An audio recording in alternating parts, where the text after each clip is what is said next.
గోదావరి తల్లి అడుగుల సవ్వడితో త్రయంబకేశ్వరుని దివ్య చరణాలతో పునీతమైన పరమ పునీతధామం త్రయంబకేశ్వరం. ఈ అపురూప ఆధ్యాత్మిక క్షేత్రం ఎన్నో అందాలకు, మరెన్నో విశిష్ట ఆలయాలకు నెలవు. ఆధ్యాత్మిక మాసమైన కార్తీక మాసంలో ఈ క్షేత్ర దర్శనం జీవులకు మోక్షదాయకం.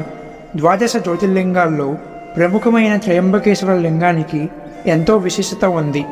బ్రహ్మ, విష్ణు, మహేశ్వరుడు ముగ్గురు కొలువై ఉన్న క్షేత్రం కనుకనే దీనిని త్రయంబకం అంటారు. వీరితో పాటుగా సాక్షాత్తు ఆ ఆదిపరాశక్తి కూడా ఇక్కడే కొలువై ఉందని, అలాగే 33 కోట్ల దేవతలు కొలువై ఉన్నారని నమ్మకం. ఇక్కడి స్థల పురాణం. కొన్ని యుగాలకు పూర్వం ఈ ప్రదేశం అంతటా ఋషులు, సాధువులకు నివాస ప్రాంతంగా ఉండేది. సప్త ఋషుల్లో ఒకరైన గౌతమ మహర్షి తన ధర్మపత్ని అహల్యతో కలిసి ఇక్కడ జీవించేవారు.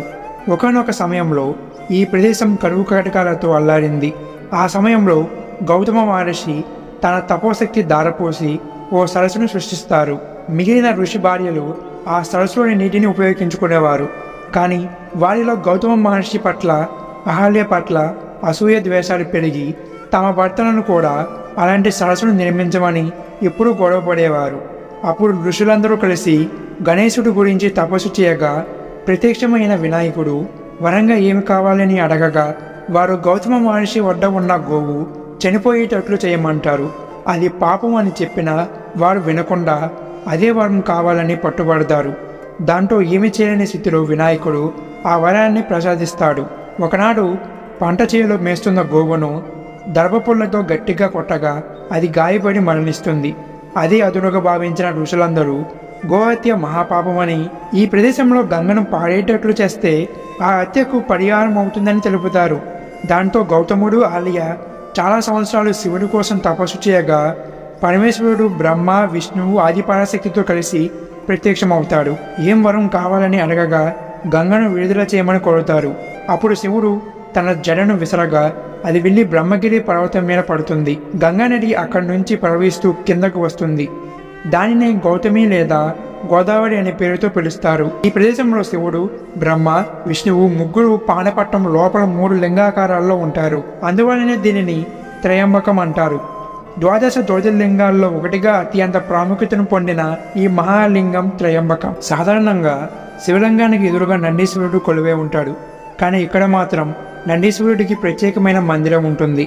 మొదటిగా నందీశ్వరుడిని దర్శించుకున్న అనంతరం దేవదేవుణ్ణి దర్శించుకుంటాం. భక్తులకు ముందుగా ఆ నందీశ్వరి దర్శనం భాగ్యం కలుగుతుంది. ఆలయ ప్రాంగణంలో ఓ కోనేరు ఉంటుంది. అది ఎప్పుడూ గోదావరి నది జలాలతో నిండి ఉంటుంది. గుడి ప్రాంగణం విశాలమైనది. గుడి మొత్తాన్ని నల్లరాయితో నిర్మించారు. ఆలయ ప్రాకారాల్లో చిన్న చిన్న శివలింగాలు, చిన్న చిన్న ఆలయాలు అమర్చి ఉంటాయి. గుడి ప్రాకారాలను చాలా ఎత్తులో నిర్మించడం జరిగింది. గుడిలోని కలశాలను బంగారంతో నిర్మించారు. అప్పట్లో ఈ కలశాలను నిర్మించడానికి 16 లక్షల రూపాయలు ఖర్చయినట్లు, వీటినన్నిటినీ కూడా 16వ శతాబ్దంలో నిర్మించినట్లు చరిత్ర ఆధారాలు చెబుతున్నాయి. సోమనాథ మహాకాళేశ్వర జ్యోతిర్లింగాల తర్వాత అంతటి విశిష్టత, అంతటి పెద్ద లింగం కూడా ఇదే అని తెలుస్తుంది. ఇది స్వయంభూ జ్యోతిర్లింగం. గర్భగుడి లోపల 3 లింగాలు కలిపి ఒకే పానవట్టంలో ఉంటాయి. ఈ 3 లింగాలను కూడా త్రిమూర్తులకు ప్రతీకలుగా భావిస్తారు. పానవట్టం లోపల నుంచి ఎప్పుడూ జలం వస్తూనే ఉంటుంది. అది ఎక్కడి నుంచి వస్తుంది అనేది ఇప్పటికీ అంతుచెక్కని విషయమే. ఆ జలం నిత్యం శివలింగాన్ని అభిషేకం చేస్తుంది. అయితే గర్భగుడి లోపలికి అందరికీ అనుమతి లేకపోవడంతో 5 మీటర్ల దూరం నుంచి స్వామివార్ల దర్శనం భాగ్యం కల్పిస్తారు. పాండవులు నిర్మించిన కోనేరు. పాండవులు ఇక్కడ ఒక కోనేరుని నిర్మించారని పురాణాలు చెబుతున్నాయి. ఆ కోనేరు ఎప్పుడూ కూడా గోదావరి జలాలతో నిండి ఉంటుంది. ఆ కోనేటిలోకి నేరుగా బ్రహ్మగిరి పర్వతం శ్రేణుల నుంచి వచ్చే నీరు ప్రవహిస్తుంది అని చెబుతారు. ఈ కోనేటిలో స్నానమాచరిస్తే సకల పాపాలు తొలగిపోతాయి అని నమ్మకం. కుంభమేళ నిర్వహించే సమయంలో సాధువులు, హిమాలయం నుంచి వచ్చే ఋషులు, అఘోరాలు ఈ కోనేటిలో స్నానమాచరిస్తారు.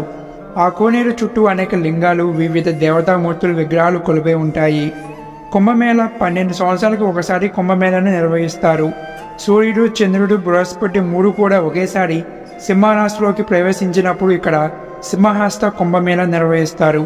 కుంభమేళ సమయంలో కోనేటిలో 3 దేవతలు కొలువై ఉంటారని నమ్మకం.